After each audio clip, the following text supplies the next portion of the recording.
오늘은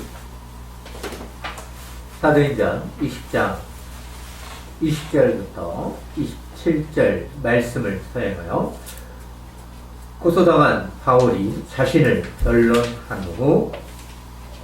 변호한 후 다시 감옥에 갇히다입니다.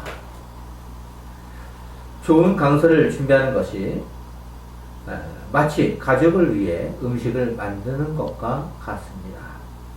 가족을 사랑하는 부모는 자신이 할 수 있는 능력으로 음식을 준비하고자 합니다. 그렇게 하는 것은 가족 공동체이기 때문입니다. 가족을 사랑하기에 사랑을 담은 음식을 먹이고자 하는 것은 당연합니다. 음식으로 가족을 건강하게 하고자 하는 것처럼 강설도 같습니다. 말씀을 통해 건강한 교회를 만들어 가고자 하는 것입니다.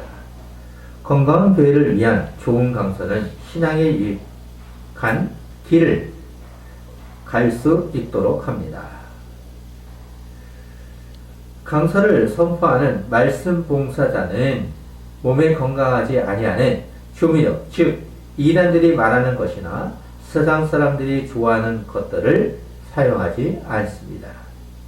몸에 유익하지 않는 조미료는 건강을 해치는 것처럼 이상한 강서는 교회가 무너지도록 하는 힘이 될 수 있습니다. 그리고 성경과 연결되지 아니하는 예화도 좋지 않습니다. 참고로 많은 예화는 강서를 기억하지 못하도록 할 수 있습니다. 교회를 위한 예화보다 오히려 카리스마를 돋보이도록 하기 위한 것이라면 더 위험합니다. 이런 예화는 조미료와 같이 먹이기에는 좋으나 몸을 상하도록 하는 것입니다. 그 다음은 간증입니다. 간증은 좋은 신앙으로 성장하도록 하는 것과 같지만 복음의 참맛을 막아버리는 도구로 변질될 수 있습니다. 간증은 한국교회가 양적으로 성장하는 힘이 되었습니다. 하지만 지금의 교회를 생각해 보십시오. 정상적인 길로 가도록 하는 간증입니까? 간증은 교회를 위한 것이라고 하지만 성공주의, 즉 인본주의라고 할 수 있습니다. 예와 간증 등은 복음의 말씀을 잘 먹이도록 하고자 했지만 어떤 분들은 자신의 유익을 위한 것으로 만들었습니다. 교회가 참된 말씀을 알지 못하도록 했다는 것입니다. 오늘 우리는 강서를 들으면서 어떠한 말씀을 듣기를 원하십니까? 조미료와 같은 강설입니까? 아니면 말씀을 이해할 수 있는 강설입니까? 몸에 좋지 않은 강설과 같은 조미료는 죄의 싹은 사망이라는 길로 가도록 합니다. 하지만 몸에 좋은 강설은 사망의 길에서 예수 그리스도를 믿도록 합니다. 죄악의 길에서 하나님의 나라를 소망하며 참된 교회의 표지를 지키고자 합니다. 자신의 욕망을 넘어 주님을 늘 섬기고자 하는 소망이 있습니다. 사랑하는 성도님, 강서를 참되게 알기 위해 교회는 하나님께서 특별하게 주신 성경을 바르게 알아야 합니다. 성경을 바르게 안다는 것은 하나님께서 우리에게 무엇을 원하시는가를 아는 것입니다. 참된 교회의 말씀을 들음으로 하나님 나라의 통치를 받는 성도가 되기를 소망합니다. 오늘은 지난주에 이어서 고소당한 바울이 자신을 변호하다에 대한 후반부를 생각해 보도록 하겠습니다. 그런 후 바울이 다시 감옥에 갇히다는 생각을 하면서 든든히 세워져 가는 교회가 되기를 소망합니다. 그러기 위해 지난주 강서를 다시 정리해 보도록 하겠습니다. 대제사장 아나니아와 어떤 장로들 그리고 변호사 더들로에 의해 고발을 당한 바울은 스스로 변론했습니다. 우리도 사도 바울과 같이 담대함이 있는 성도가 되기를 소망합니다. 고발을 당한 바울은 그들이 주장하는 것이 거짓임을 잘 설명했습니다. 벨리스 총독은 도들로의 이야기를 들은 후 바울에게 변론할 기회를 주었습니다. 기회를 얻은 바울은 벨리스 총독에 관한 이야기를 했습니다. 당신은 여러 해 전부터 이 민족의 재판장이 되었다는 것입니다. 당신은 사마리아와 가드사라에서 10년 넘게 재판을 했으니 유대인의 현실을 잘 알 것입니다. 로마의 통치를 받는 유대인은 다르다는 것입니다. 일본으로부터 해방을 한 우리나라는 이것이 무슨 의미인지를 알리라 믿습니다. 간략한 소개를 한 바울은 자신이 예루살렘에 와서 예배하고자 했다는 것입니다. 예루살렘에 올라온 기간도 열 이틀이라고 했습니다. 이렇게 이야기한 것은 더들로가 고발하는 것이 거짓이라는 것입니다. 로마를 무너뜨리기 위한 기간이 짧다라는 것입니다. 왜 이렇게 말한 것인지 잘 알리라 믿습니다.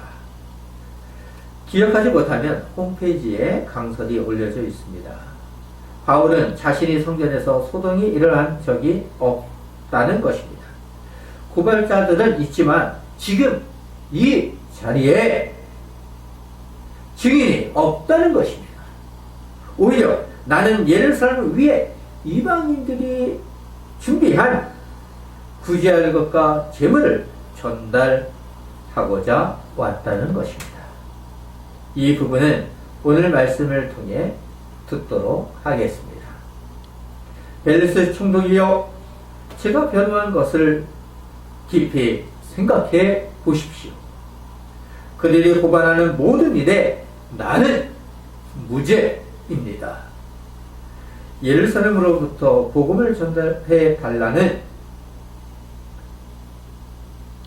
말도 듣지 않았습니다. 오히려 나는 예배와 구제 그리고 제물을 전달하고자 하는 것입니다. 저들이 믿는 하나님의 돈을 나도 믿습니다. 조상의 하나님을 섬기고 율법과 선지자들의 글에 기록된 것을 다 믿으며 라고 바울은 말했습니다. 이렇게 말한 의도가 있었습니다. 저들은 나를 정치범으로 고소하고자 하는 것이 아니라 종교적인 문제로 고발하여 죽이고자 하는 것입니다.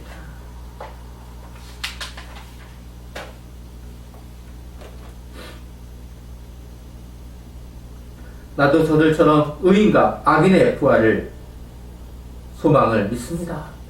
악인과 부활의 소망을 믿는다는 것이죠. 개신교에서 말하는 악인과 의인의 부활은 다른 것입니다. 나도 하나님을 믿는 백성으로서 부활을 믿기에 양심으로 생활하고자 노력합니다. 복음의 걸림돌이 되지 않도록 선한 양심으로 믿고 있습니다. 그러기에 나는 무죄입니다. 나는 선한 양심으로 예루살렘 즉 동포들에게 구제하다가 재물을 가지고 와서 섬기고자 하는 것입니다. 나는 아무런 대가도 바라지 않는 전달자입니다. 내가 예루살렘에 와서 결례를 하였으나 소동이 일어나지 않았습니다. 그 결례를 한 것도 유대인의 법에 따라한 것이기에 저들의 고발은 거짓입니다. 그러니 저는 무죄입니다. 사실 벨리스 총독은 바울이 말한 내용을 천부장 루시아로부터 이미 편지를 받았기 때문에 알고 있었습니다. 바울은 고발자들에게 내가 잘못한 것이 있다면 확실한 증거로 하라는 것입니다. 이 말을 듣는 고발자들은 어리둥절을 했을 것입니다. 법정에서 바울을 죽이고자 했지만 증거가 없기 때문입니다. 오히려 자신들이 무고죄로 어려움을 당할 수 있었기 때문에 바울의 말은 무서웠을 것입니다. 이것은 지난주 강서를 기억했을 것으로 믿습니다. 자, 이것으로 우리는 지난주 강서를 잘 이해했을 것이라 믿죠. 오늘 먼저 고소를 당한 바울이 자신을 어떻게 변호하고 있는지 이어서 생각하도록 하겠습니다. 바울이 고소하는 자들에게 담대하게 무엇이라고 말하는지 20절을 보십시오. 그렇지 않으면 이 사람들이 내가 공의 앞에 섰을 때에 무슨 옳지 않은 것을 보았는가 말하라 하소서. 바울은 자신을 고소하는 자들에게 내가 무슨 죄를 지었는가? 지금 이 자리에 증인자들을 세울 수 있다면, 너희들이 세울 수 없다면, 너희들이 예루살렘에서 어떠한 소동이 일어났는가를 말하는 것입니다. 이 자리에 증인자들이 없지 않느냐?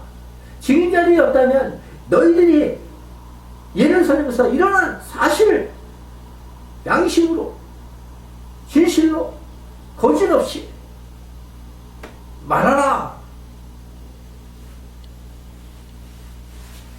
고발자들은 어두둥절한 가운데 그들은 바울의 질문에 대답해야 합니다. 이것은 중요한 것입니다. 벨리스 총독이 합법적인 판결을 내리도록 하는 것입니다. 바울이 고소인들에게 말하는 것이 거짓이면 대제사장 아나니아와 어떤 장로들 그리고 더들로는 즉시 증언했을 것입니다. 하지만 바울의 말에 답변하지 못했습니다. 결국 그들이 고소하는 것이 거짓임이 입증된 것입니다. 그런데 바울은 그들이 성전에 관한 고소를 21절에서 이야기합니다. 오직 내가 그들 가운데 서서 외치기를 내가 죽은 자의 부활에 대하여 오늘 너희 앞에 신문을 받는다고 한 이 한 소리만 있을 따름이니이다. 사도행전에서 한결같이 전하는 메시지는 부활을 소망하는 것입니다. 사도 바울도 여기서 부활을 꺼내므로 확인시켜 주고 있습니다. 바울의 공의에서 한 말이 무엇인지 이야기하고 있습니다. 바울은 자신이 공의에서 했던 유일한 발언이 죽은 자의 부활에 관한 것이라고 한 것입니다. 그러면 바울은 공의에서 말한 것을 가지고 스스로 유죄라고 한 것입니까? 아닙니다. 만약 부활에 관한 것을 이야기했다고 해서 신문을 받는다면 그것은 종교적인 문제입니다. 종교적인 문제는 로마법으로부터 유죄를 받을 수 없습니다. 바울이 공의에서 부활에 관한 이야기를 하므로 그들은 서로 분란이 생기었지만 유죄 판결을 한 적이 없었습니다. 그렇기 때문에 부활에 대한 것으로 고소를 한다는 것은 틀린 것입니다. 또한 성전을 모독했다는 고발도 틀린 것입니다.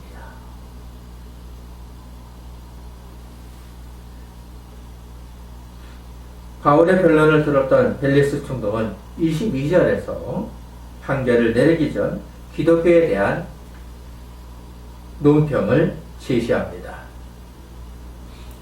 서당께도 3년이면 풍어를 읊는다는 말처럼 벨리스 총독은 거의 15년 동안 유대인 지역에서 통치했기 때문에 기독교에 대한 것을 잘 알고 있었을 것입니다. 그러면 총독은 22절에서 무엇이라고 합니까? 벨리스가 이 도에 관한 것을 더 자세히 아는으로 연기하여 이르되 천부장 루시아가 내려오거든 너희를 처결하리라고 했습니다. 고만한 자들의 이야기만 듣고 판결하기보다 천부장 루시아가 오면 처리하겠다는 것입니다. 왜 이런 생각을 한 것입니까? 고발자들이 바울을 나사렛 이단의 우두머니라고 하지만 총독은 도를 어느 정도 알고 있었던 것 같습니다. 바울을 죽이고자 하는 자들보다 오히려 이방인 총독이 기독교 신앙의 도를 인식하고 있었습니다. 그런데 총독은 도를 알면서도 바울에게 도를 받고자 했습니다. 이 부분은 뒤에서 생각해 보도록 하겠습니다. 원래 이런 일도 있을 것으로 생각합니다. 이런 일이 없도록 우리는 끊임없이 기도해야 합니다. 벨리스 총독은 무죄 판결을 내리지 않았습니다. 판결을 연기하는 것은 이해하기 어려우나 벨리스 총독은 휴정하여 연기했습니다. 그러면 시일을 오래 걸리게 하지 말고 판결해야 했습니다. 하지만 벨리스 총독은 로마로부터 해임되기까지 거의 2년 동안 바울의 재판을 재개하지 않았습니다. 루시아가 오면 판결하겠다는 것은 어쩌면 거짓말인 것이죠. 이처럼 기독교의 도는 지식으로는 알 수 있지만 참된 마음으로 알 수 없는 신비입니다. 오직 하나님께서 믿음을 주셔야 합니다. 우리가 해야 할 일은 성경과 말씀을 삼하며 은혜를 간절히 구하는 것입니다. 바울의 재판을 연기한 총독은 백부장에게 무엇이라고 했습니까? 23절입니다. 백부장에게 명하여 바울을 지키되 자유를 주고 그의 친구들이 그를 돌보아 주는 것을 금하지 말라 하니라. 총독은 바울을 지키라고 백부장에게 지시를 내리면서 동시에 약간의 자유를 주었습니다. 자유를 허락한 것은 바울이 로마 시민권자이기 때문이었을 것입니다. 어느 정도 자유를 얻은 바울은 친구들과 교제할 기회가 있었습니다. 그 친구들에 대해서는 알려진 것이 없습니다. 자유를 얻은 바울은 이 기간에 편지를 이용하여 교회를 든든히 세워가는 역할을 했을 것입니다. 재판이 연기되고 며칠 후에 벨리스는 아내와 함께 바울에게 왔습니다. 이 사절을 보시면 수일 후에 벨리스가 그 아내 유대 여자 두르실라와 함께 와서 바울을 불러 그리스도 예수 믿는 도를 듣거늘. 바울에게 온 이유는 바울을 통해 예수 그리스도가 누구신가를 듣고자 하는 것입니다.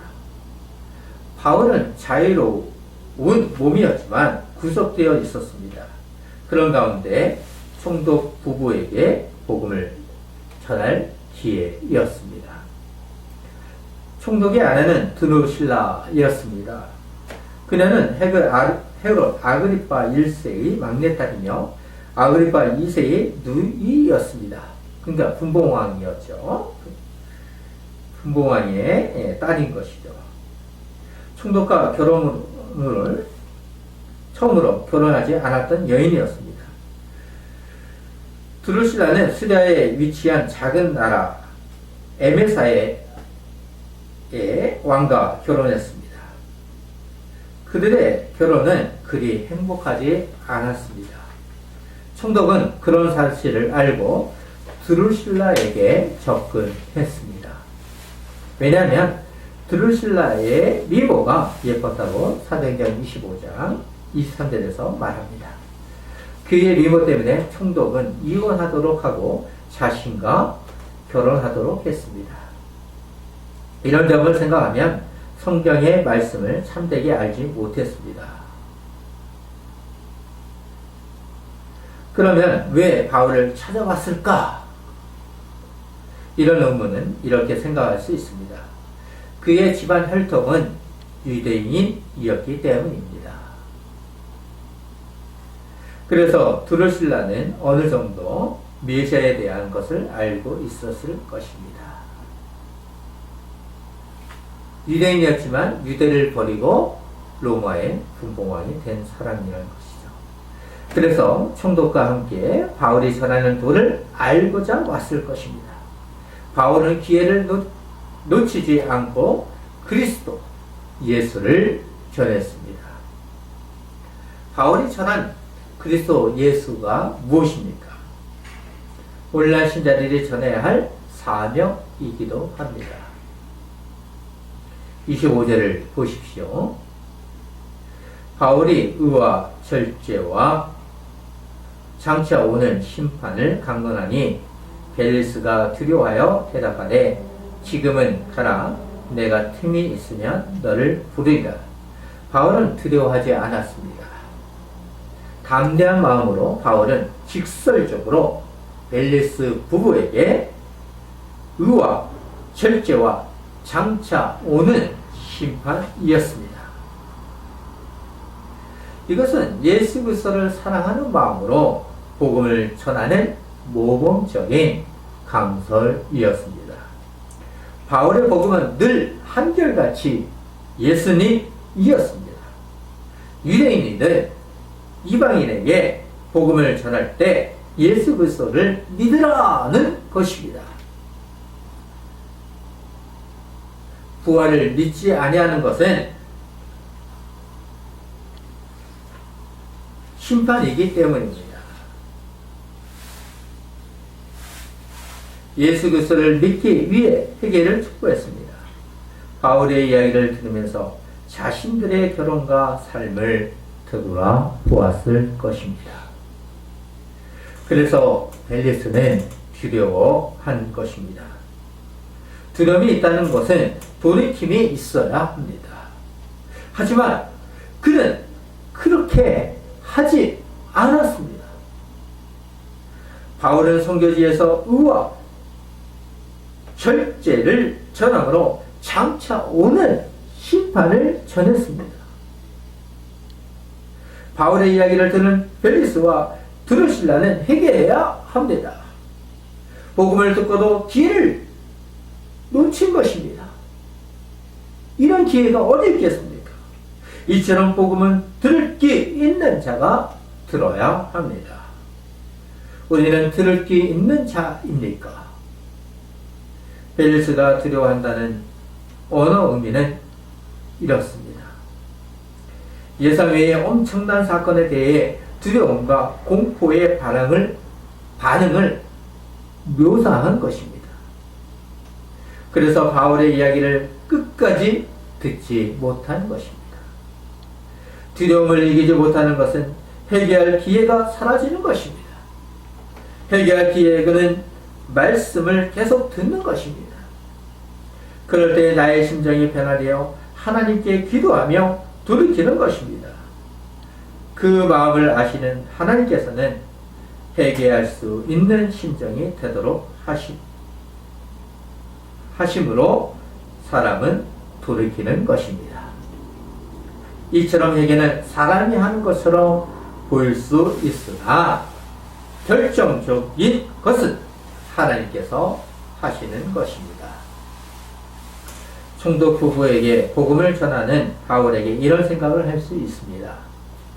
저절로 찾아온 기회를 놓치지 말아야 하는 것입니다. 그들의 감정을 상하게 하지 않고 한심을 이용하여 석방에 달라고 요청하는 것입니다. 석방을 받은 자신은 많은 지역을 다니면서 예수 그리스도를 전할 수 있다고 생각할 수 있습니다. 자, 총독 부부에게 바울은 이런 제안을 할 수 있습니다. 또한 이런 생각도 할 수 있겠죠. 우리도 아까 생각이 됩니다. 석방을 받으면 더 많은 지역에 복음을 전할 수 있는데 기회가 아니겠습니까? 예수 그리스도를 전할 수 있다고 생각할 수 있습니다. 이것은 그리 좋은 생각이 아닙니다. 바울에게 있어서 복음을 가장 유익하게 전할 기회였을 것입니다. 하여튼 복음을 전심으로 전했지만 결과는 그리 좋지 않았습니다. 펠리스는 바울이 전한 복음에 대하여 두려워했지만 자신의 야망이 중요했습니다. 왜 그렇습니까? 26절이 말씀을 잘 이야기하고 있습니다. 26절을 잘 말씀하고 있습니다. 이것은 사람의 완악하고 강팍한 마음입니다. 무엇이라고 기록되어 있습니까? 동시에 바울에게서 돈을 받을까 바라는 거로 더 자주 불러 같이 이야기하더라. 바울을 자주 만나서 그가 바라던 것은 결국 돈이었습니다. 예루살렘에 구제와 제물을 드리고자 한 것을 알기 때문에 돈이 많은 것으로 착각한 것 같습니다. 벨리스는 부패하고 파렴치한 마음에서 돌이키지 못한 것입니다. 바울을 자주 불러서 복음을 들었지만 소용없었습니다. 인생에서 가장 중요한 순간이 이었지만 부패한 인간의 마음은 늘 만몬이라고 할 수 있습니다. 그러면 이런 생각을 할 수 있습니다. 재판을 담당하는 총독과 재판장들은 돈을 받을 수 있는가? 입니다. 오늘날같이 받을 수 없습니다. 로마법으로도 금지입니다. 하지만 역사가인 요세푸스에 의하면 만연했다고 합니다. 이런 부패는 결국 나라가 무너지도록 하는 근원이라고 할 수 있습니다. 이것을 우리는 역사를 통해 망해가는 나라가 볼 수 있습니다.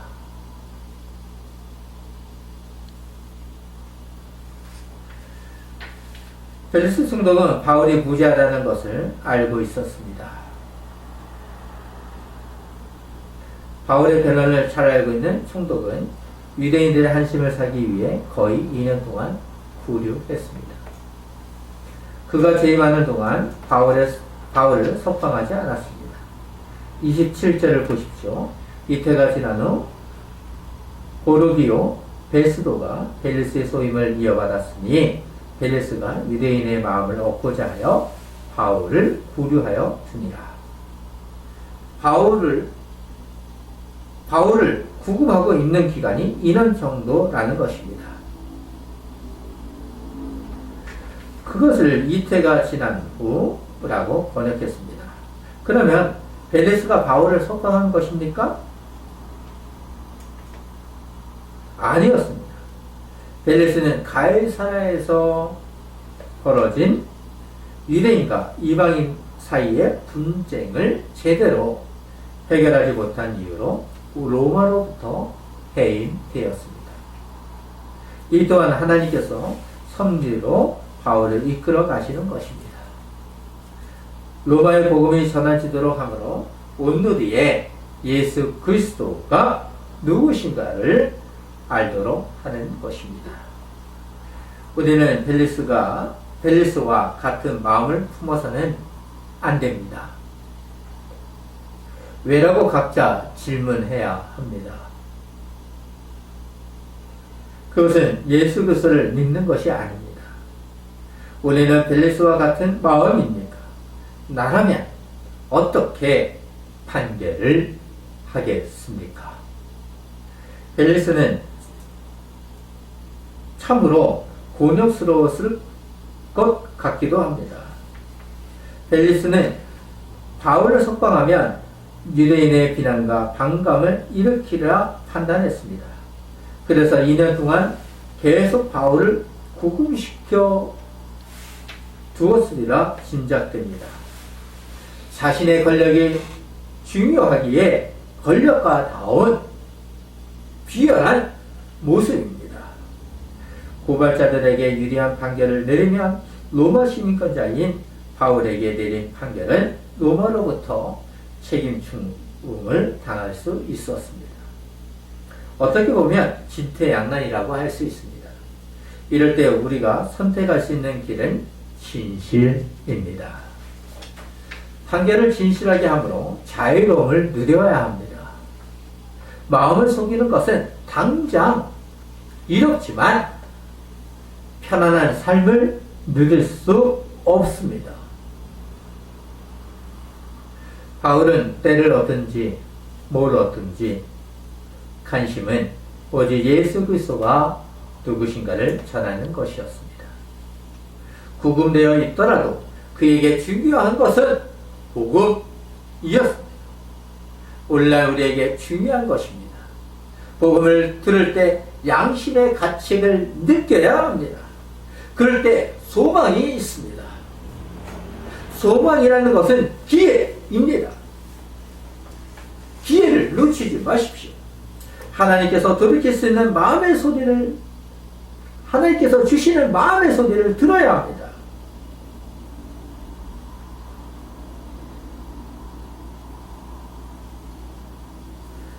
회개는 자신의 권력을 누리고자 하는 것이 아닙니다. 세상의 것을 포기하고 새로운 생명으로 생활하겠다는 것입니다. 즉 하나님 나라의 시민권자로 복음을 감당하겠다는 선언과 같습니다. 바울은 진심으로 회개했기 때문에 죽음을 두려워하지 않고 예수 그리스도의 복음이 중요했습니다. 그래서 법정에서도 진실을 전한 것입니다. 공의에서도 부활을 이야기한 것입니다. 자유로움을 누릴 수 있는 기회도 복음이라는 것입니다. 공의가 되었던 벨리스 총독이 이끌어가는 법정에서도 늘 바울에게는 복음이었습니다. 결국 사도 바울의 삶이나 우리의 삶도 복음이어야 됩니다. 자유로움을 누릴 수 있는 기회도 복음이었습니다. 복음이 무엇이기에 바울은 소중하게 생각하는 것입니까? 우리 자신을 한번 되돌아 보았으면 합니다. 기독교의 진리에 대한 사도 바울의 강서는 벨리스 총독과 그의 아내에게 충분한 기회였습니다. 오늘날 계속해서 강서를 듣는 것도 충분한 기회입니다. 총독의 기회는 2년이었고 우리에게 기회는 언제까지라고 말할 수 없지만 소중한 시간입니다. 하지만 총독은 야망과 권력이 중요했습니다. 복음을 듣는 우리에게 벨리스 총독보다 더 중요한 것이 있습니까? 예수님보다 더 중요한 것이 있다면 그것은 멸망의 길로 달려가는 것입니다. 멸망의 길입니다. 마치 벨리스가 2년 후 로마로부터 해임을 당하는 것과 같은 심판입니다. 영원한 지옥에서 삶입니다. 예수 그리스도의 심판은 해임이 아니라 영원한 심판입니다. 영원한 지옥에서의 삶입니다. 신자는 영원한 심판을 알기에 복음을 전할 기회가 있다면 예수 그리스도가 누구신가를 알려야 합니다. 그러기 위해 말씀을 사모하며 알아야 합니다. 아는 것이 이다는 말처럼 성경을 알아야 합니다. 바울은 성경을 알기에 총독 앞이라도 담대함으로 꺼리낌 없이 의와 절제 그리고 장차 오는 심판을 강론할 수 있었던 것입니다. 하나님께서 지팡이 교회와 늘 동행하여 주실 것을 믿으며 기도로 마무리하겠습니다.